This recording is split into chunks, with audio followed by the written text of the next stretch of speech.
জরুরি অবস্থা জারি নিয়ে গুজব ছড়ানো হচ্ছে সামাজিক যোগাযোগ মাধ্যমে। কথা জানিয়ে স্বরাষ্ট্র সচিব বলেছেন, আইনশৃঙ্খলা পরিস্থিতি স্বাভাবিক রয়েছে। এছাড়া এবি পার্টির নেতা ফুয়াদের গ্রেপ্তার আর শেখ হাসিনার দেশে ফেরা নিয়েও ফেসবুকে ব্যাপক প্রচার চালানো হয়। এ বিষয়ে আলোচনা করতে এই মুহূর্তে রাজধানীর ধানমন্ডি থেকে আমাদের সঙ্গে যোগ দিয়েছেন প্রযুক্তি বিশেষজ্ঞ সুমন আহমেদ সাবির। জনাব সুমন আহমেদ সাবির, আপনাকে স্বাগত জানাচ্ছি ইন্ডিপেন্ডেন্ট টেলিভিশনে। এই ঈদে জামা জুতো অ্যাক্সেসরিজের ডিসকাউন্ট।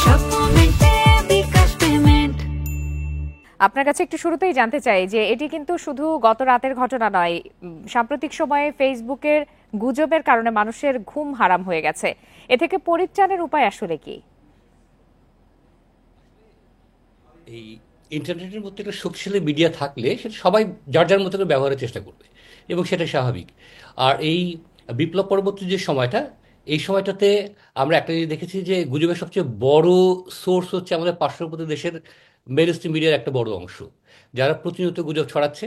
যেমন এবং এত হাস্যকর পর্যায়ে বিষয় চলে গেছে যে যেটা বলাই বাহুল্য। যেমন আমি উদাহরণ যদি দিই, আমি গত একটা ভিডিও দেখছিলাম যে বাংলাদেশে ইন্ডিয়া থেকে গরু আসছে না, তাই বাংলাদেশের মানুষ এখন ঘোড়া খাচ্ছে। তো এই জাতীয় গুজব পর্যন্ত আসলে তারা মেইনস্ট্রিম মিডিয়া থেকে, নামকরা মিডিয়া থেকে ছড়ানো হচ্ছে। এবং এই পতিত স্বৈরাচারের একটা অংশ যারা দেশের বাইরে আছেন বা যারা এখন দেশে আছেন, তারা এগুলো দেখে উৎসাহিত হয়ে হয়ে সেগুলো মিলিয়ে আবার নানা ধরনের গুজব ছড়াচ্ছেন। আর তার সঙ্গে যে সুযোগটা তৈরি করেছেন সেটা হচ্ছে যে আমাদের দেশে যে যে যারা সবাই মিলে এই এই অভ্যুত্থানের আহ, একটা পক্ষ ছিলেন, তাদের ভিতরে একটা বিরোধ এটাকে আরও উস্কে দিচ্ছে। এবং আমাদের যে বৃহৎ উদ্দেশ্যে যে এই অভ্যুত্থানটা হয়েছিল সেই জায়গাটাতে আমার কাছে মনে হচ্ছে যে এখন তারা এই ছোট ছোট স্বার্থ দেখতে যে নিজেদের ভিতরে যে বিরোধী জড়িয়ে পড়ছেন, সেটা আসলে বিষয়টাকে আরও উস্কে দিচ্ছে। এবং এখন গুজব যেহেতু জিনিসটাই তো social এমন যেটিকে ছড়ানো হয়, কিন্তু এতে ফেসবুকের দায় কতখানি? অনেক সময় দেখা যায় যে অনেক গুরুত্বপূর্ণ স্ট্যাটাস বা তথ্যগুলোর রিচ কম হয়, কিন্তু এই গুজবগুলো তো খুব দ্রুতই ছড়িয়ে পড়ছে। এখানে অনেকগুলো বিষয় আছে। একটা হচ্ছে যে এই সোশ্যাল মিডিয়াগুলো তো আসলে ব্যবসায়িক প্রতিষ্ঠান। কিছু গুজব এই রিচ বাড়ানোর জন্য এক ধরনের অর্থ ব্যয় করা হয়। তখন একটা গ্রুপ কাজ করে এটাকে রিচ বাড়ানোর জন্য, কিছু অ্যালগোরিদম ব্যবহার করে যেটা দিয়ে এটাকে রিচটা বাড়িয়ে দেয়। দ্বিতীয়ত, এই প্রতিষ্ঠানগুলো তো ব্যবসা করে, তারা যখন দেখে যে আমি টাকা পাচ্ছি তার বিনিময়ে সেগুলোকে একটু আগে দেখায় বা বেশি লোকের কাছে বাড়িয়ে দেয়। এই এই দোষটুকু সোশ্যাল মিডিয়াকে দেওয়া যেতেই পারে। কিন্তু তার মানে এই না যে আবার সোশ্যাল মিডিয়া ছাড়াও আমাদের আজকের বাস্তবতায় আমাদের আসলে চলা মুশকিল।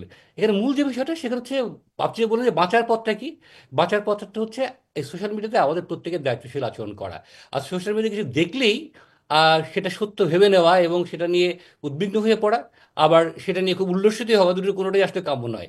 সমস্যা যেটা হচ্ছে যে আমরা প্রত্যেকে আমরা যেটা পছন্দ করে সেটা শুনতে ভালোবাসি। তো আমরা যে যে পক্ষের লোকই হয় না কেন, আমাদের পক্ষে শুনলে আমাদের খুব ভালো লাগে, সেটা আমরা শেয়ার করি, সেখান থেকে আরও কিছু গল্প তৈরি করি। আর যেটা বিপক্ষে সেটা শুনলে আমরা খুব ক্ষেপে উঠি। এই যে করার আমাদের বিষয়টা নিয়ে মস্তিষ্ককে আসছিলাম ব্যবহার করতে আসলে। হয়। দেখা যায় যে তাৎক্ষণিকভাবেই অনেক শেয়ার হয়ে যায় অনেকগুলো গুজবের ক্ষেত্রে, আমরা এমনটি দেখেছি।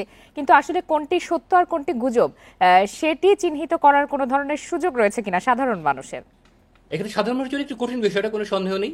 এই জায়গায় মূল দায়িত্ব হচ্ছে যারা ফ্যাক্ট চেকার আছেন, বিভিন্ন প্রতিষ্ঠান আছেন, যারা এগুলো এই তথ্যগুলো অনুসন্ধান করেন এবং খুব দ্রুততার সঙ্গে যদি সেগুলো পাবলিশ করেন। আর সেই সঙ্গে আমি বলবো যে মেইনস্ট্রিম মিডিয়ার একটা খুব গুরুত্বপূর্ণ দায়িত্ব আছে। এই প্রতিষ্ঠানগুলো যদি এইগুলো নিয়ে একটা খুব তাৎক্ষণিকভাবে যদি তারা রিপোর্ট করে যেরকম কোনো ঘটনা ঘটেনি বা এই পুরোটা গুজব, তাহলে সাধারণ মানুষ একটা সোর্স, একটা অথেন্টিক সোর্স থেকে ইনফরমেশন ভেরিফাই করতে পারে। সেই জায়গাটা দরকার। একটা সাধারণ মানুষের পক্ষে ভেরিফাই খুব কঠিন।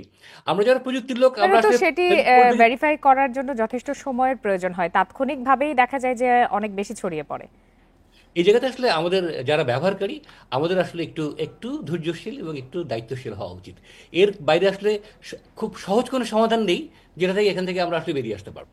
জি জনাব এবং সাবির, আপনার কাছে আরেকটি বিষয় জানতে চাই, যারা গুজব ছড়ায় তাদেরকে চিহ্নিত করে আইনি ব্যবস্থা নেওয়ার সুযোগ রয়েছে কিনা? কারণ এবি পার্টির, আমাদের প্রতিবেদনে যেমনটি দেখছিলাম, এবি পার্টির পক্ষ থেকে কিন্তু বলা হয়েছে যারা গুজব ছড়ায় অনেকেই চিহ্নিত।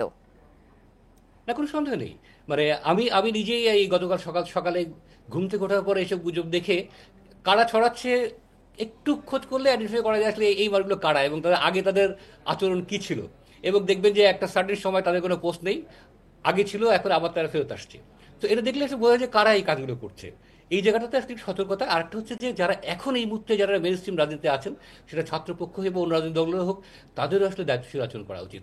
তারাও এই সামনে নির্বাচন সামনে রেখে যদি একজনকে যদি ঘায়েল করার জন্য যদি অপপ্রচার চালান, সেটাও আসলে অত্যন্ত ক্ষতি করে দেশের জন্য এবং আমাদের দেশের স্থিতিশীলতার জন্য এবং ভবিষ্যতে যে পরিবর্তনগুলো মানুষ প্রত্যাশা করছে সেই জায়গায় আসলে তাদের কথা বলা উচিত। সেগুলো কথা না বলে তারা পারস্পরিক কালাছাড়ি করছেন, যেটা আসলে গুজবকে ছড়ানোর জন্য আরও সহায়তা করছে।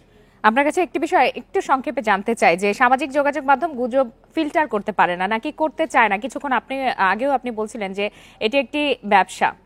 তো সেক্ষেত্রে এটি কি তাদের সীমাবদ্ধতা নাকি ইচ্ছাকৃত কোনো ধরনের ব্যবসার প্রচার?